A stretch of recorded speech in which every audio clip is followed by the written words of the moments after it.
সচিবালয়ের সামনে শিক্ষার্থীদের সঙ্গে আইনশৃঙ্খলা বাহিনীর পাল্টাপাল্টি ধাওয়া। এদিকে উত্তরায় বিমান বিধ্বস্ত, নিহতদের কবরস্থানের জায়গা ঠিক করে দিলেন প্রধান উপদেষ্টা। নিহতদের তথ্য প্রকাশ সহ শিক্ষা উপদেষ্টার পদত্যাগ দাবিতে বিক্ষোভ। উত্তরায় বিমান বিধ্বস্ত, তানভীরের মরদেহ বাড়ি নেওয়ার পথে উল্টে যায় ফ্রিজার ভ্যান। এবং সর্বশেষ জানাবো ভারতে মায়ের অপমানের বদলা নিতে 10 বছর পর হত্যাকাণ্ড। শুনছিলেন সংবাদ শিরোনাম, এবারে বিস্তারিত। উত্তরায় বিমান বিধ্বস্ত, নিহতদের কবরস্থানের জায়গা ঠিক করে দিলেন প্রধান উপদেষ্টা। রাজধানীর উত্তরায় মাইলস্টোন স্কুল অ্যান্ড কলেজে বিমান বাহিনীর একটি প্রশিক্ষণ বিমান বিধ্বস্তের ঘটনায় নিহত ব্যক্তিদের কবর দেওয়ার জন্য জায়গা নির্ধারণ করে দিয়েছেন অন্তর্বর্তী সরকারের প্রধান উপদেষ্টা অধ্যাপক ডক্টর মোহাম্মদ ইউনূস। আজ বেলা 3টার দিকে প্রধান উপদেষ্টার অফিসিয়াল ফেসবুক পেজে দেওয়া এক পোস্টে তথ্য জানানো হয়। পোস্টে বলা হয়েছে, বিমান দুর্ঘটনায় নিহত ব্যক্তিদের কবরস্থানের জন্য মাইলস্টোন স্কুলের কাছের উত্তরা 12 নম্বর সিটি কর্পোরেশনের কবরস্থানে জায়গা নির্ধারণ করে দিয়েছেন প্রধান উপদেষ্টা। নিহত ব্যক্তিদের স্মৃতি রক্ষায় পরবর্তী সময়ে কবরস্থান সংরক্ষণ করা হবে বলে পোস্টে উল্লেখ করা হয়। যুদ্ধ বিমান বিধ্বস্তের এ ঘটনায় এখনো পর্যন্ত 31 জন নিহত ও 165 জন আহত হয়েছেন বলে জানিয়েছেন আন্তঃবাহিনী জনসংযোগ পরিদপ্তর। এর মধ্যে কুয়েত মৈত্রী হাসপাতালে 8 জন, নিহত নেই। জাতীয় বার্ন ও প্লাস্টিক সার্জারি ইনস্টিটিউটে আহত 46, নিহত 10। ঢাকা মেডিকেলে আহত 3, নিহত 1। ঢাকা সিএমএইচে আহত 28, নিহত 16। উত্তরা লুবনা জেনারেল হাসপাতালে অ্যান্ড কার্ডিয়াক সেন্টারে আহত 13, নিহত 2। উত্তরা আধুনিক হাসপাতালে আহত 60, নিহত 1। উত্তরা ক্রিসেন্ট হাসপাতালে আহত 1 জন, নিহত নেই। শহীদ মনসুর আলী মেডিকেল কলেজ হাসপাতালে আহত 1 জন, নিহত নেই। ইউনাইটেড হাসপাতালে আহত 2 জন, নিহত 1 এবং কুর্মিটোলা জেনারেল হাসপাতালে আহত 3 জন এবং সেখানে কোনো নিহত নেই। নিহতদের জন্য তথ্য প্রকাশ সহ শিক্ষা উপদেষ্টার পদত্যাগ দাবিতে বিক্ষোভ। রাজধানীর মাইলস্টোন স্কুল অ্যান্ড কলেজ ক্যাম্পাসে বিমান বিধ্বস্ত হয়ে নিহতদের সঠিক নাম ও তথ্য প্রকাশ সহ শিক্ষা উপদেষ্টার পদত্যাগ দাবিতে ময়মনসিংহ বিক্ষোভ করেছেন শিক্ষার্থীরা। সকালে বিভিন্ন কলেজের শিক্ষার্থীরা নগরীর গাঙ্গিনারপাড় ট্রাফিক মোড়ে জড়ো হয়ে প্রায় ঘণ্টাখানেক সড়ক অবরোধ করে বিক্ষোভে অংশ নেয়। এ সময় মধ্যরাতে শিক্ষা উপদেষ্টা এইচএসসি পরীক্ষা স্থগিতের ঘোষণা করায় তার পদত্যাগ দাবি করে। আন্দোলনরত শিক্ষার্থীরা মাইলস্টোন কলেজের ঘটনায় জড়িতদের বিচার দাবিতে নানা স্লোগান দেয়। বিক্ষোভ চলাকালে কৃষি বিশ্ববিদ্যালয় কলেজের শিক্ষার্থী রিশাদুল আলম প্রিন্স, রেদওয়ান ইসলাম তালুকদার, আনাস, সরকারি আনন্দমোহন কলেজের মোহতাসিম রেশাদ, শহীদ সৈয়দ নজরুল ইসলাম কলেজের সাব্বির আহমেদ শুভ, প্রবাল, নটরডেম কলেজের প্রথম ও ময়মনসিংহ কমার্স কলেজের শিক্ষার্থী আবির বক্তব্য রাখেন। পরে গাঙ্গিনাপাড় ট্রাফিক মোড় থেকে বিক্ষোভ মিছিল নিয়ে নগরীর টাউন হল জুলাই চত্বরে গিয়ে পুনরায় বিক্ষোভ করে। বিক্ষোভকারী শিক্ষার্থীরা বলেন, সরকার আহত, নিহত ও নিখোঁজের তথ্য গোপন করেছে। অবিলম্বে নিহতদের সঠিক নাম ও তথ্য প্রকাশ সহ ভুক্তভোগীদের সঠিক তালিকা দিতে হবে। রাত 3টার দিকে পরীক্ষা স্থগিতের সিদ্ধান্তেও শিক্ষার্থীরা ক্ষুব্ধ। এজন্য তারা শিক্ষা উপদেষ্টা ও শিক্ষা সচিবের পদত্যাগ দাবি করেন।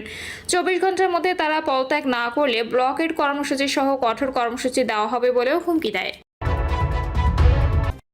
উত্তরায় বিমান বিধ্বস্ত, তানভীরের মরদেহ বাড়ি নেওয়ার পথে উল্টে যায় freezer van. Milestone school and কলেজের উপর বিমান বিধ্বস্তের ঘটনায় নিহত শিক্ষার্থী তানভীর হোসেনের মরদেহ টাঙ্গাইলের মির্জাপুরে গ্রামের বাড়ি নেওয়ার পথে গাজীপুরের কালিয়াকৈর উপজেলার মৌচাক এলাকায় ফ্রিজার ভ্যানটি আইল্যান্ডের সঙ্গে ধাক্কা লাগলে উল্টে যায়। এ ঘটনায় 1 জন আহত হয়েছেন। মাইলস্টোন স্কুল অ্যান্ড কলেজের উপর বিমান বিধ্বস্তের ঘটনায় নিহত শিক্ষার্থী তানভীর হোসেনের মরদেহ টাঙ্গাইলের মির্জাপুরে গ্রামের বাড়ি নেওয়ার পথে গাজীপুরের কালিয়াকৈর উপজেলার মৌচাক এলাকায় ফ্রিজার ভ্যানটি আইল্যান্ডের সঙ্গে ধাক্কা লাগলে উল্টে যায়। এই ঘটনায় 1 জন আহত হয়েছেন। পুলিশ সূত্রে জানা গেছে, মাইলস্টোন স্কুল অ্যান্ড কলেজের বিমান দুর্ঘটনায় তানভীর হোসেন নিহত হয়।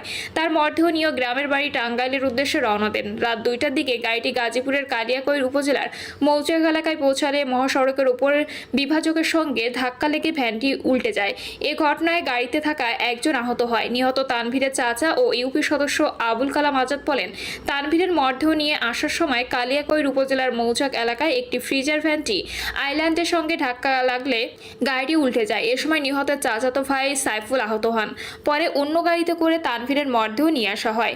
ভোর 4টায় তানভীরের মরদেহ বাড়িতে পৌঁছায়। সকাল 10টায় জানাজা শেষে পারিবারিক কবরস্থানে তানভীরকে দাফন করা হয়েছে।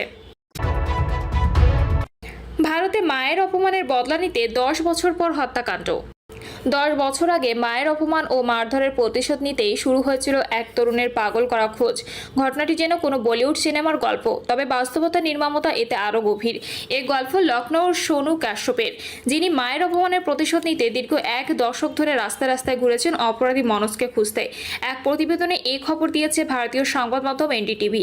শেষমেশ বন্ধুদের নিয়ে পরিকল্পনা করে খুন করেন মনোজকে, যিনি নারকেলের পানি বিক্রি করতেন। প্রতিশোধের পর বন্ধুদের পার্টি দেওয়ার প্রতিশ্রুতিতেই তার বন্ধুরা হত্যায় সহায়তা করে, কিন্তু খুনের পরে পার্টির ছবি সোশ্যাল মিডিয়ায় পোস্ট হওয়ার পর পুলিশের জালে ধরা পড়ে সবাই। ঘটনা শুরু প্রায় 1 দশক আগে। সোনুর মায়ের একটি তুচ্ছ বিষয়কে কেন্দ্র করে মারধর করেছিলেন মনোজ। ঘটনার পর এলাকা ছেড়ে পালিয়ে যান মনোজ। মায়ের অপমান ও লাঞ্ছনায় ক্ষুব্ধ সোনু প্রতিশোধ নেওয়ার সংকল্প করে খুঁজতে থাকেন মনোজকে। সময় গড়ালেও তার অনুসন্ধান থামেনি। 3 মাস আগে লখনৌ শহরের মুন্সিপুলিয়া এলাকায় অবশেষে মনোজকে খুঁজে পান তিনি। সেখান থেকে শুরু হয় খুনের নীল নকশা। দৈনিক রুটিন, দোকান বন্ধের সময় সব নজরে রাখেন সোনু। তবে খুনের জন্য প্রয়োজন ছিল সহযোগী। বন্ধু রঞ্জিত, আদিল, সালামু ও রেহমত আলীকে সঙ্গে নেন সোনু। শর্ত একটাই, খুনের পর পার্টি হবে। 22 মে দোকান বন্ধ করে একা থাকা অবস্থায় মনোজের উপর আক্রমণ চালান তারা। লোহার রড দিয়ে আঘাত করে রক্তাক্ত অবস্থায় ফেলে রেখে যায়। হাসপাতালে চিকিৎসাধীন অবস্থায় মারা যান মনোজ। পার্টি থেকে পুলিশি জালে পুলিশের কাছে এটি ছিল অন্ধ অনুসন্ধান। সিসিটিভি ফুটেজে অপরাধীরা ধরা পড়লেও তাদের খুঁজে পাওয়া যাচ্ছিল না। অন্যদিকে খুনের পর প্রতিশোধ পূর্ণ হওয়ায় পার্টির আয়োজন করে সোনু। মদ আর নাচ গানের মধ্যে পার্টির ছবি উঠে আসে সোশ্যাল মিডিয়ায়। সেই ছবি পুলিশের জন্য বড় সূত্র হয়ে দাঁড়ায়। সিসিটিভির ছবির সঙ্গে সোশ্যাল মিডিয়ার ছবির মিল খুঁজে পায় পুলিশ। অপরাধের সময় যে কমলা টি-শার্ট পরা ছিল সেটিই পরে সোশ্যাল মিডিয়ায় ছবি পোস্ট করেছিলেন এক অভিযুক্ত। সেখান থেকে সোশ্যাল মিডিয়া প্রোফাইল চিহ্নিত করে পুলিশ একে একে গ্রেপ্তার করা হয় 5 অভিযুক্তকেই। প্রিয় দর্শক, এই ছিল এখনকার সর্বশেষ সংবাদ। আপডেট সব সংবাদ পেতে চ্যানেলটি সাবস্ক্রাইব করে বেল আইকনটি ক্লিক করে রাখুন। সচিবালয়ের সামনে শিক্ষার্থীদের সঙ্গে আইন শৃঙ্খলা বাহিনীর পাল্টাপাল্টি ধাওয়া।